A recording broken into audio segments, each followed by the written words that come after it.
कृष्णाय वासुदेवाय हरये परमात्मने प्रणतक्लेशनाशाय गोविन्दाय नमो नमः। नारायणाय नमोस्तुते। सद्गुरुदेवाय नमो नमः।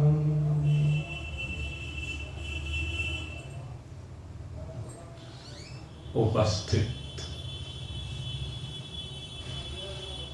परमात्मा प्रेमी भाग्यवान जिज्ञासु वृंद, भगवान की असीम महानुभाती कृपा से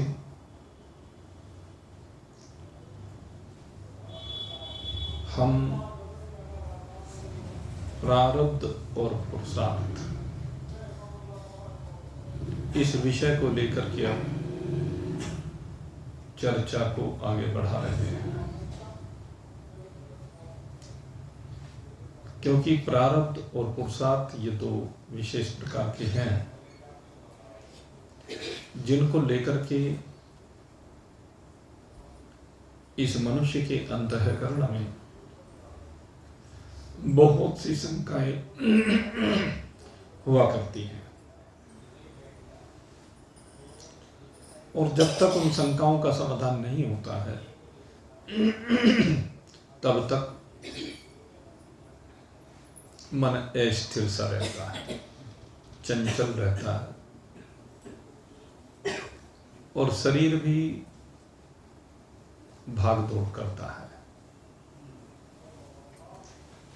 तो इस विषय को यहाँ गीता जी में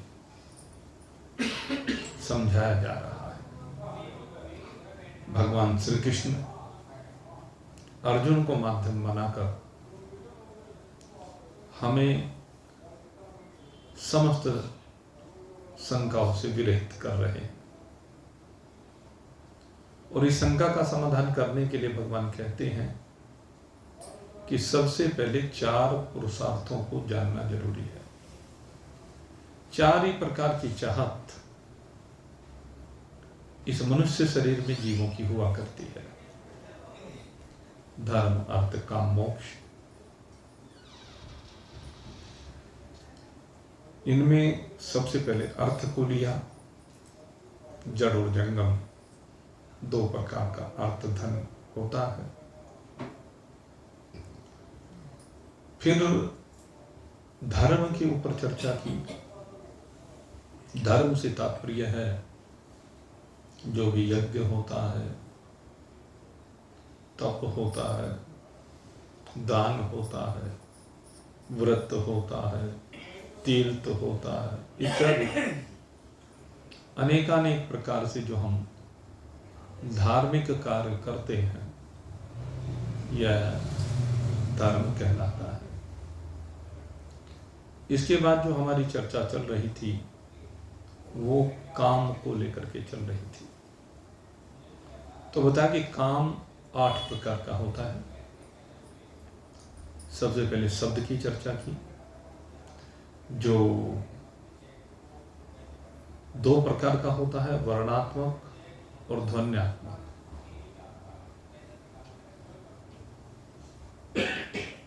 वर्णात्मक से तात्पर्य है जो हमारे स्वर, व्यंजन वगैरह हैं, उनके जोड़ करके जो अनेकानेक प्रकार के शब्दों का निर्माण होता है,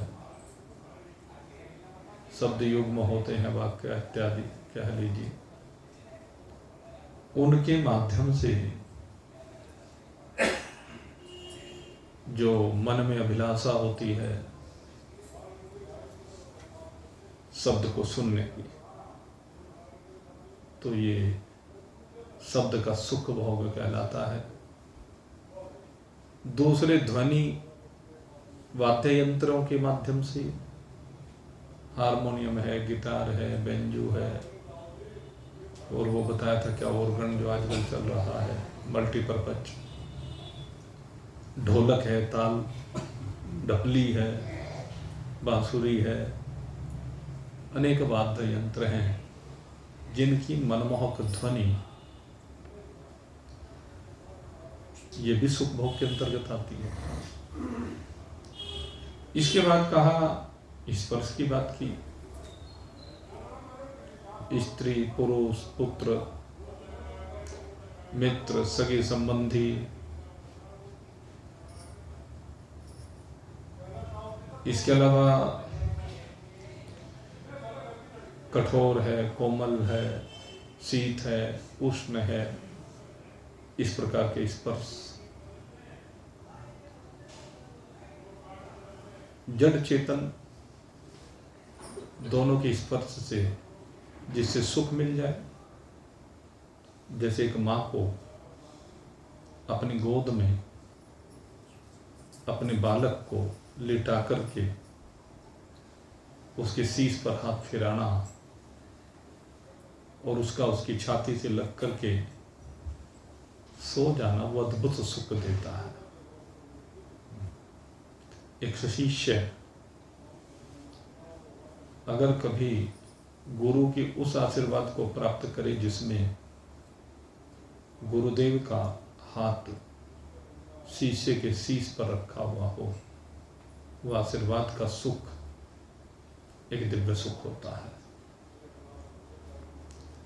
इसी प्रकार से और भी बहुत से सुख हैं जो समय समय पर स्पर्श के माध्यम से प्राप्त होते हैं।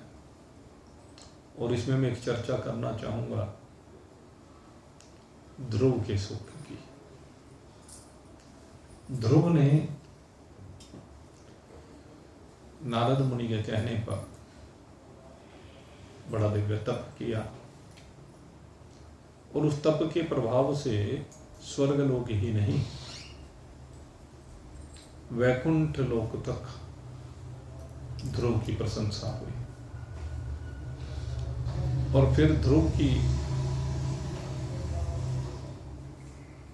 मनोवृत्ति भगवान के साथ ऐसी एक रूप हुई कि उसे भगवान अपने अंदर ही दिखाई देने लगे, अपने अंदर ही उसको भगवान के दर्शन होने लगे। ऐसी स्थिति ध्रुव की बन गई और वो अंदर वाले भगवान को देख करके आनंदित है। और उसी स्थिति में भगवान का वैकुंठ से उसके सन्मुख आगमन हो गया। सामने भगवान खड़े हैं लेकिन वो अंदर वाले सुख में इतना निमग्न है उसे बाहर के भगवान का पता ही नहीं। आखिर जब भगवान ने देखा भाई ये तो मैं सामने हूं और फिर भी ये आंखें नहीं खोल रहा, भगवान कह रहे हैं उठो ध्रुव, तब परिपूर्ण हुआ फिर भी आंखें नहीं खुल रही हैं। तो उस समय भगवान ने स्पर्श किया। भगवान का जो दिव्य शंख है वह शंख भगवान ने छुआ दिया और जैसे ही भगवान का वह शंख उसके गाल पर स्पर्श करता है, उस स्पर्श से एक सुखद अनुभूति ध्रुव को हुई और उसने आंखें खोल दी। तो ये स्पर्श जन्य जो सुख मिला वो बड़ा दिव्य सुख। प्रहलाद के जब भगवान सामने आ गए और वो आए तो ऐसे भयंकर विकराल रूप में कि सब देख करके कांप गए, इधर उधर छिप गए, इधर उधर दौड़ने लगे। और यहां तक हुआ कि लक्ष्मी जी को बुलाया गया भगवान को मनाने के लिए, लेकिन लक्ष्मी जी ने भी भगवान का जब वो भयंकर रूप देखा तो लक्ष्मी जी वो भाग गई, कि ऐसा भयंकर रूप मैंने तो भगवान का कभी देखा नहीं। भगवान का तो सुंदर शांत सौम्य स्वरूप होता है। कोई उनके सामने जाने की हिम्मत नहीं कर रहा। और उसी समय प्रहलाद, निर्भीक प्रहलाद, भगवान के सन्मुख उपस्थित होकर के भगवान की स्तुति करता है। और भगवान उसे अपनी गोद में लिटा लेते हैं और गोद में लिटा करके भगवान अपनी जिह्वा से उसे चाटने लगते हैं। वो स्पर्श का जो सुख है ना, उसकी अनुभूति तो भाई प्रहलाद ने की है। उस सुख भोग को कौन शब्दों में वर्णित कर सकता है भाई? तो स्पर्श का एक सुख ये भी होता है जिसमें भगवान का अनुग्रह छिपा हुआ है, संतों का अनुग्रह छिपा होता है। लौकिक स्पर्श की बात मैं नहीं कर रहा, वो तो क्षणिक है। लेकिन मैं मानता हूं कि प्रहलाद ने जिस स्पर्श को, भगवान की जिह्वा के स्पर्श को अनुभूत किया, वो सारी जिंदगी वो तो भूल नहीं पाया होगा। उस स्पर्श को जो प्रहलाद ने अनुभव किया, ऐसा ही तो स्पर्श था जैसे गैया अपने बछड़े को चूमती है, चाटती है, उसकी सारी गंदगी को साफ कर देती है। ऐसा दिव्य स्पर्श मेरे प्रभु ने प्रहलाद का किया। ऐसा कौन सा रास्ता है कि प्रहलाद उसको भूल जाए? ये तो अनुभूति होती है। ध्रुव को भी अनुभूति हुई, प्रहलाद को भी अनुभूति हुई। आरुणि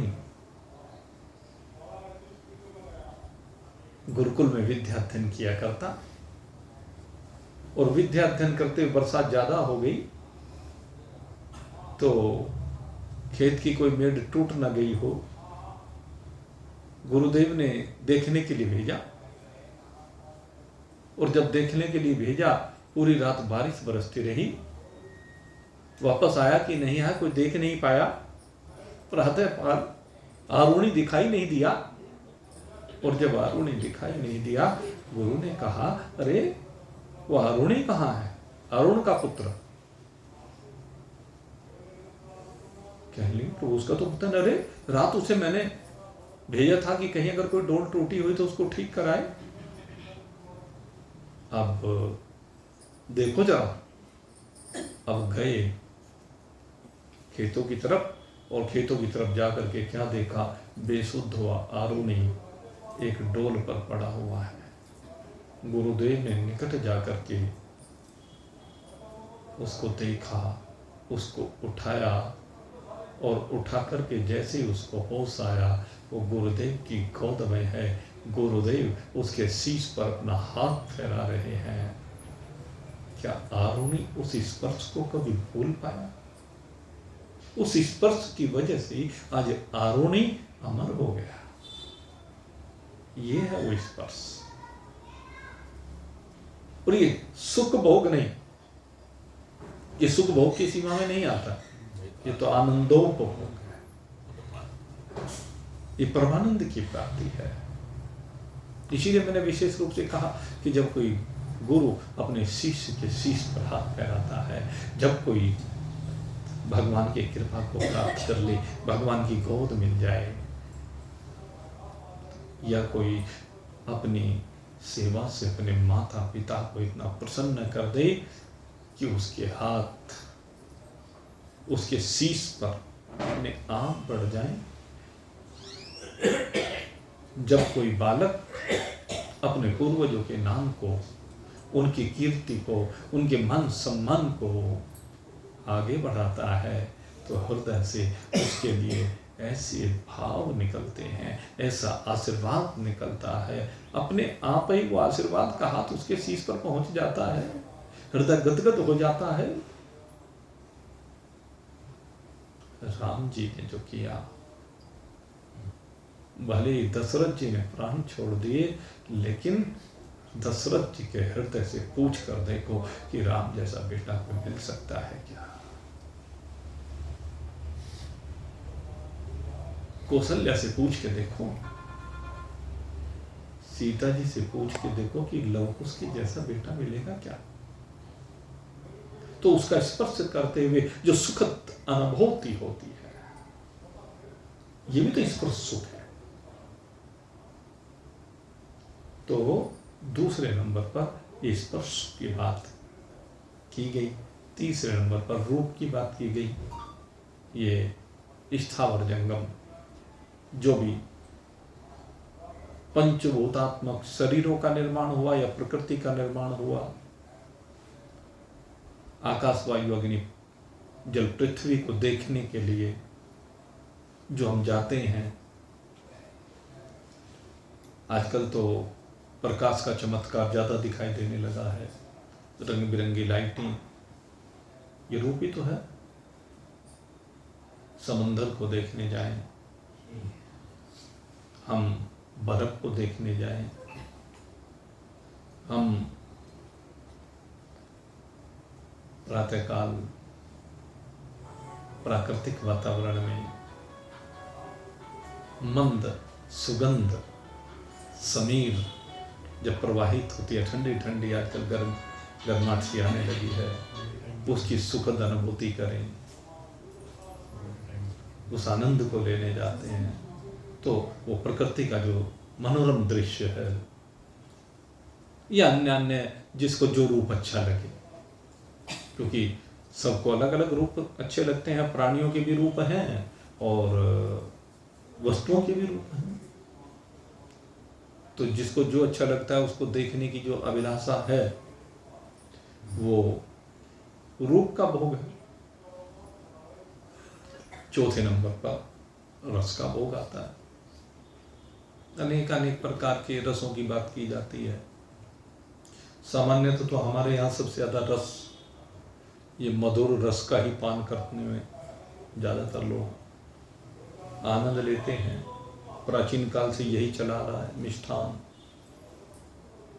वो अलग बात है कि अब तो सब शुगर के मरीज होते जा रहे हैं, अंदर से तो जी करता रहता है और बाहर से मजबूरी में छोड़ना पड़ता है।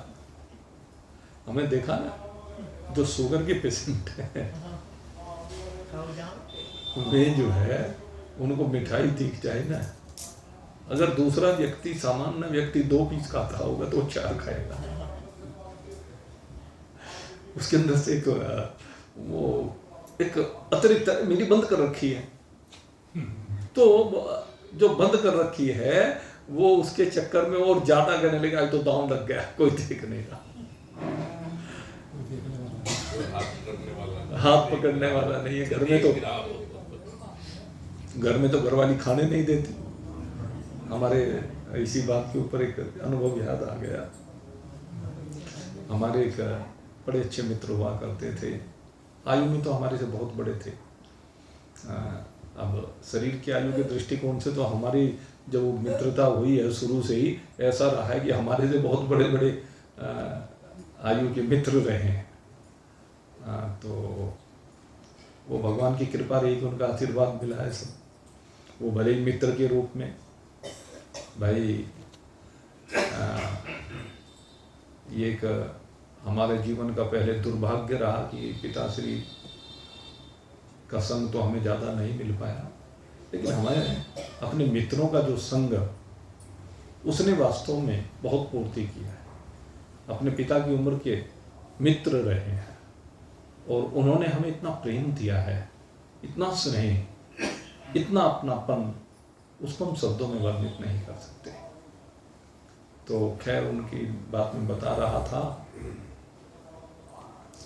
वो जब भी किसी विवाह शादी में जाते तो वहाँ जैसे ही मिठाई दिखाई देती, कहने लगे अपनी तो यहीं से शुरुआत होगी।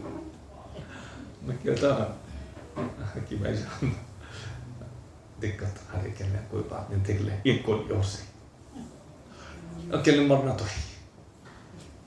उनका कहना क्या था, कहने भाई जिस दिन मरना है वो तो निश्चित है, तो कहने खा पी के क्यों ना मरे। ऐसे रोज दिल को मार करके क्या मरे, कहने घरवाली तो घर में खाने नहीं देती, बच्चे खाना नहीं देते, तो वो बिल्कुल कई सामान थे हमारे बहुत बड़े थे, तो कहने लगे भाई देखो भूख के तो मर नहीं जाता जब ज्यादा खा के मर। तो ये रस का सुख कहलाता है भाई, इसको कहते हैं रस का सुख। और इसमें मैंने मिष्ठान की चर्चा की है, मिष्ठान के साथ साथ ऐसी पकवान की चर्चा है भाई, जिनको पकवान का शौक है। मिष्ठान का मतलब मीठी चीजें और पकवान का मतलब नमकीन चीजें, और नमकीन चीजों में साथ साथ एक उनमें घी की भी मात्रा भरपूर होती है, क्योंकि अधिकांश नमकीन वस्तुएं, ये पकवान जिनको हम कहते हैं, वो घी में बनते हैं। और इसके अलावा भाई खट्टी चीजें भी होती हैं जो बहुत लोगों को पसंद होती हैं, जैसे नींबू है, शरीर के लिए बहुत अच्छा होता है। लेकिन कुछ लोगों को इमली की खटाई, उससे बनी हुई चीज़ें, जो चाट वाले होते हैं तो खूब जम के भरते हैं। हमारे यहाँ तो प्रथा ये है कि जो चाट बनती है वो दही में बनती है, थोड़ी चटनी उसके ऊपर डाल देते हैं। और हमने कई जगह पर ऐसा देखा पूरे भारत में, जब भाई इधर उधर कई जगह गए तो वहाँ उस खटाई में ही चाट बनती है, दही में नहीं डालते, खटाई में डालते हैं, और दही उसके ऊपर चटनी की तरह डालते हैं। वो हमारे अपोजिट है, तो वो वहाँ खट्टा खाना लोग पसंद करते हैं। जैसे ये गोलगप्पे होते हैं, इसका जो वो पानी होता है, कुछ लोग मीठा पसंद करते हैं, कुछ लोग खट्टा पसंद करते हैं। कुछ कड़वी वस्तुएं भी हमारे यहाँ हैं। कुछ लोग ऐसे होते हैं जो उस कड़वे रस को लेना चाहते हैं, जैसे कल उदाहरण दिया था भाई, करेले का उदाहरण दिया, वो कड़वा रस है। ऐसे ही भाई एक वो होता है तीखा, तीखा है? और ये तो भाई बस मैं क्या बताऊं इसके बारे में। तो भाई आजकल तो एक बीमारी चल गई, मिर्च तो डालते थे ही पहले, चलो कुछ ज्यादा डाल दी, अब तो मिर्च के बजाय मसाले ऐसे चल गए, कहले खड़े मसाले, इनकी सुगंध, और वो जब सब्जियों में डाली जाती, लौंग, इलायची, काली मिर्च, पता नहीं क्या क्या, जावित्री, जायफल, दुनिया भर की चीजें, वो इतना तीखा बना देती कि जीभ पे रखते जला देती जीभ। और ये फैशन चल गया है, हमने देखा फैशन बना दिया, आवश्यकता नहीं। ठीक है, सुगंध के लिए कुछ थोड़ी मात्रा में कोई चीज डाली जा सकती है। हम एक बार ये अभी जो पीछे एक बार भंडारा, एक छोले का भंडारा, उस दिन छोले चावल का भंडारा कर रखा था, और भाई क्या कहूं, उसमें चावलों में भी छोले में भी इतने खड़े मसाले, बस क्या कहें। तो क्या है, जो तीखा खाना पसंद करते हैं, बहुत लोगों को पसंद आता है चटपटा मसालेदार, लेकिन उसकी भी एक लिमिट होनी चाहिए। तो खैर ये भी है, एक कसाय होता है। और भाई ये जितनी ये यूनानी सी दवाएं आती हैं ना, जो पीने वाली, सारी कसाई स्वाद वाली होती हैं, वो आयुर्वेदिक दवाओं में बहुत आती हैं सी। तो खैर इस प्रकार से 6 प्रकार का ये रस जो इनका भोग लगाना चाहते हैं, वो रस का सुखोपभोग है। इसके बाद गंध की बात आई, ये जो इत्र पुलैल आदि इस तरह का जिनका मन होता है, वो इस तरह की चीजों का उपयोग करते हैं। वो सेंट सांट वगैरह के बारे में आपको बताया, कुछ खाने में सुगंध, कुछ दुर्गंध में ही सुगंध, केवड़ा है, केसर है? और दुर्गंध प्याज है, लहसुन है, प्याज, लहसुन, मलका मसूर की दाल, सलजम, बैंगन, ये तामसी चीजें हैं। ये चीजें खाना हमारे सनातन धर्म में अपराध है, पाप है। आपकी जानकारी के लिए बता दूं, अगर कोई खाता हो तो छोड़ दे। ये चीजें अपराध में आती हैं, जो हमारे ये क्या नाम, एक हमारे यहाँ एक मत है इस्कॉन, उनके यहाँ कुछ अपराध उन्होंने लिखे हुए कि ये अपराध है, तो उन्हीं अपराधों में ये जो मैंने आपको बताया ये अपराध है, ये भोजन के अपराध है। तो इससे बचना चाहिए भाई। और इसके बाद 3 बातें और हैं। इन 3 बातों में इन पर तो बहुत बल देने की जरूरत है, इनको बिल्कुल समझने की आवश्यकता है। एक इच्छा होती है मान को या सम्मान को। व्यक्ति चाहता है कि मैं जहां भी जाऊं मेरा बड़ा आदर सत्कार हो, लोग मेरी पूछ करें। पहले तो भाई वो जो जमाई होता था ना, जब अपने ससुराल में जाता, भाई वो पीछे पीछे फिरते रहते। सालों का तो काम ही यही था कि वो उसके पीछे नाराज ना हो जाए बस। और कोई ऐसा विवाह हो नहीं सकता कि जिसमें वो नाराज ना हो। ये जमाना इस तरह का था उस समय। हमने भी खूब देखा, वो रंग खूब देखे, बस वो सारी जिंदगी उसके नखरे चलते रहते। भाई हमारे जमाने में तो खत्म हो गया वो काम। और हमने तो नाराज होना सीखा ही नहीं भाई किसी से। देखो क्षणिक बात तो हम कहते नहीं, कभी कोई स्फूर्णा हो गई हो, अन्यथा हमें तो कोई गाली भी देते हम तो तब भी नाराज नहीं होते। हमने तो सीधा सा सूत्र ले रखा है, वो जो दे रहा है गाली उसके अंदर भी हम ही बैठे हुए हैं। अब अपने से क्या नाराजगी, इसलिए नाराजगी का अपना तो कोई विषय बनता ही नहीं। कोई कुछ भी कहे कुछ भी करे। अभी 10-15 दिन पहले की बात है, एक महिला का फोन आया और फोन आने पे वो गुरुजी, वो कुछ बात उसने की, कहने लगी वो बस उनके आगे चर्चा मत करना। अबे नहीं करेंगे, हमने तो जो बात आपने कही हम किसी के आगे चर्चा करते ही नहीं, हमें क्या लेने देना। कहने नहीं जी वो ये है कि उन्होंने आप हमारे से नाराज हो गए थे और उन्होंने बड़ा उसको बात को बढ़ा चढ़ा के प्रस्तुत किया, ये किया वो किया। मैंने कहा मैं तुम्हारे से नाराज? कहने आपको याद नहीं?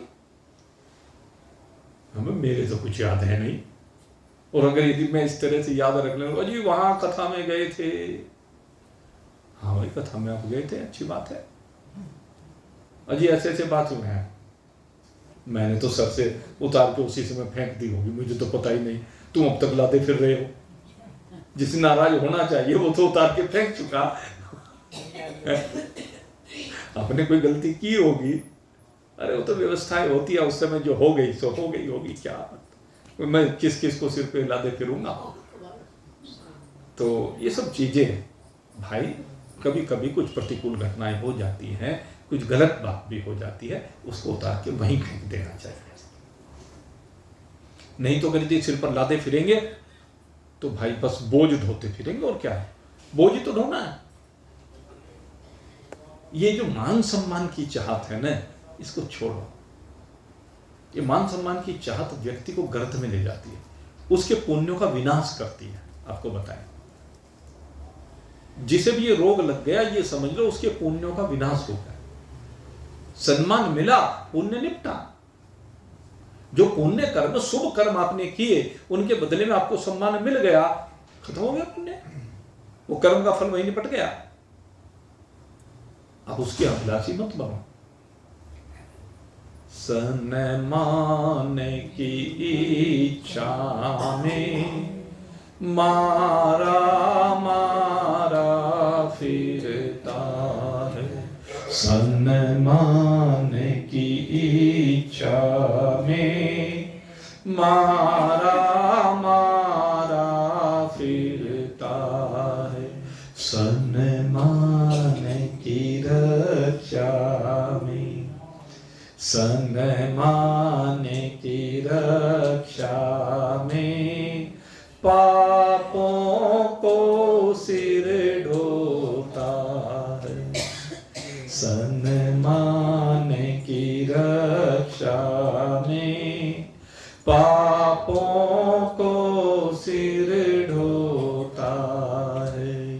चिंता की भट्टी में, चिंता की भट्टी में, नहीं चैन नींद सोना, फिर मिलनी मुश्किल है, चाहे रोना ही रोना। कितना ही रो लेना भाई, चिंता की भट्टी में अगर जलने लगोगे ना तो जल करके खाक हो जाओ। फलाने ने ये कह दिया, फलाने ने वो कह दिया, ये मान और अपमान, इसकी सीमा से बाहर निकलो। ये मान का जो शुभ भोग है ये आपके समस्त पुण्यों को नष्ट कर देता है, आगे परलोक का रास्ता बंद कर देता है। इसलिए इस चीज से बाहर निकलिए। और शरीर का सुख क्या है जब शरीर ही नहीं रहने वाला है? अब इसका क्या मान, क्या सम्मान। अष्टावक्र जी जा रहे थे, अब वो 8 जगह से टेढ़े थे, उनका जो शरीर था वो 8 जगह से टेढ़ा था, तो ऐसे चलते। तो एक राजा ने देख लिया और देख करके हंसने लगा। क्या देख रहे हो राजा? अरे देखना है तो इस शरीर के अंदर बैठी हुई इस आत्मा को देखो। शरीर का क्या है? शरीर एंडा बेंडा टेढ़ा मेढ़ा क्या फर्क पड़ता है? सर्प का रेंगने वाला शरीर टेढ़ा मेढ़ा होके चल सकता है, सीधा तो चल नहीं सकता। मगरमच्छ है, कैसा शरीर होता है? बंदर का कैसा शरीर होता है? हाथी का कैसा शरीर होता है? और अगर शरीर में विकृति है तो उसके कारण जो भी बन गया। महाराज जनक को पता लग गया। उस राजा को तो सांप मिला, वो राजा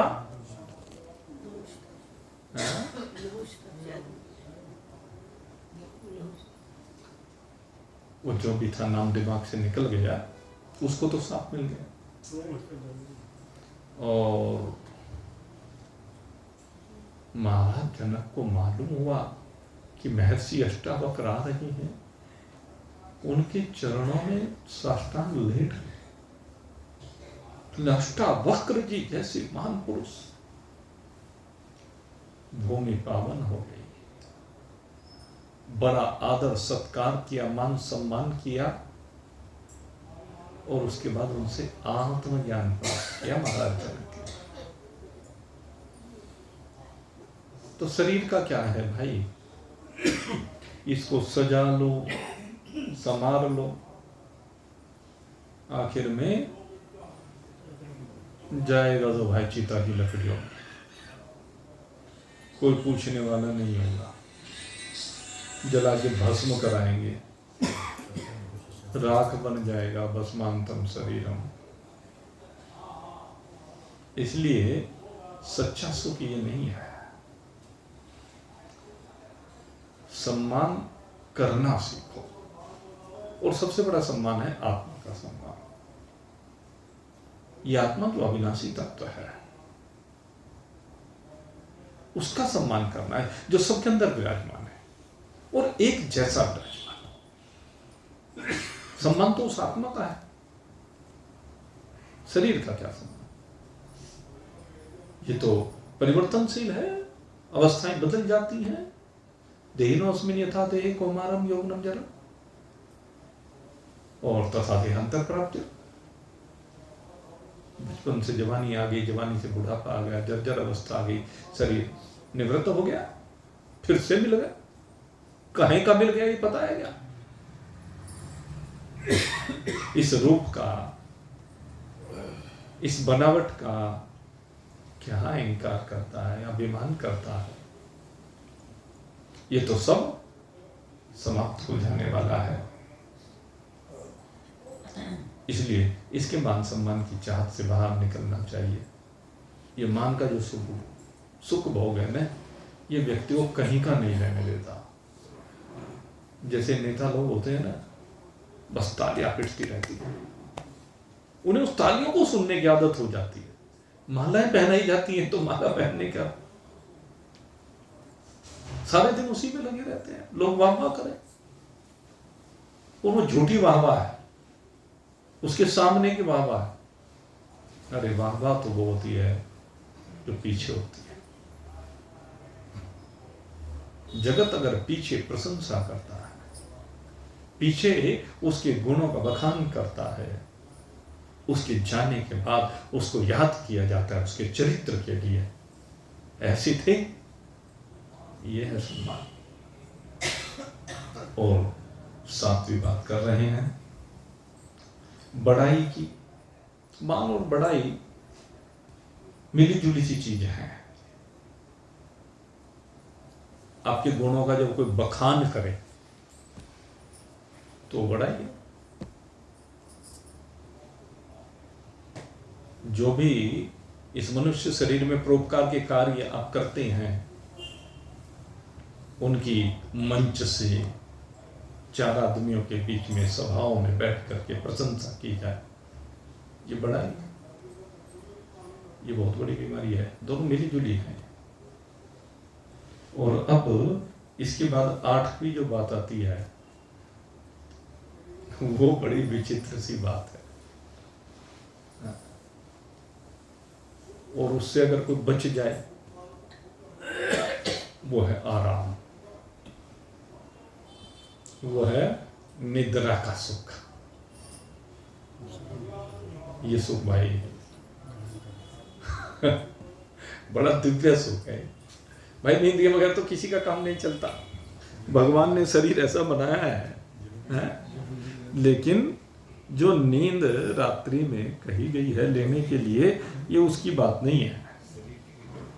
एक तो यह है कि भाई किसी व्यक्ति ने परिश्रम किया, थक गए और थक करके आराम कर रहे हैं एनर्जी के लिए, भाई शरीर की अब शक्ति सामर्थ्य नहीं रही, तो उसमें दोष नहीं, उसमें कोई दोष नहीं। लेकिन बस पड़े हैं आप, आराम कर करके थक गए, आराम करके थक गए। तो ये जो भाव है कि पड़े रहने, निठल ले, काम करने, काम करना है, वो नहीं करते।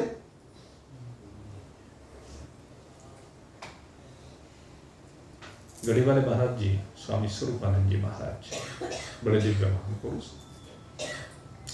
एक बार कोई उधर से मजदूर जा रहा था।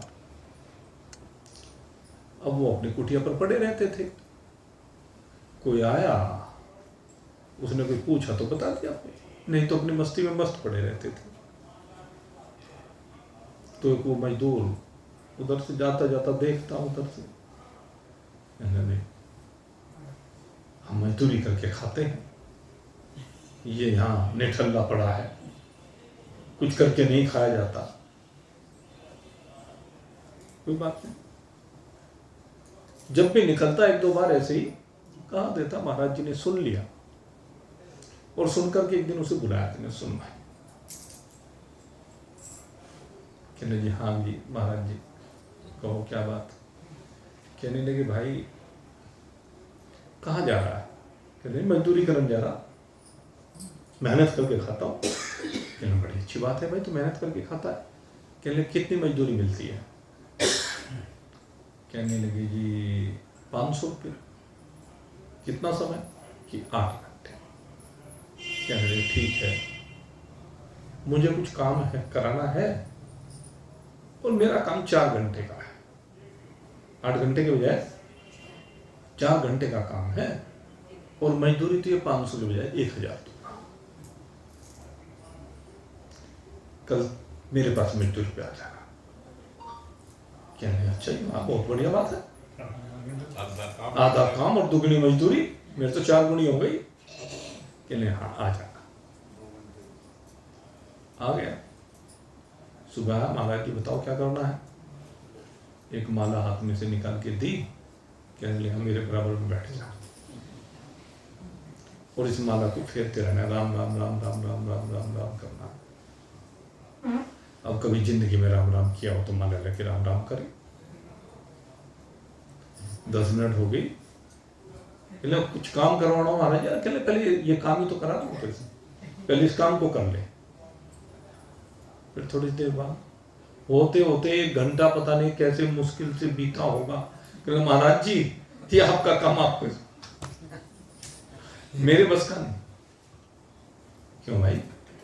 कहने जी एक भला लगातार ये बोलते रहना, ये कौन कर सकता है? कहने मैं तो यही करता हूं भाई, सारे दिन यही करता हूं, सारी जिंदगी यही करते करते बीत गई,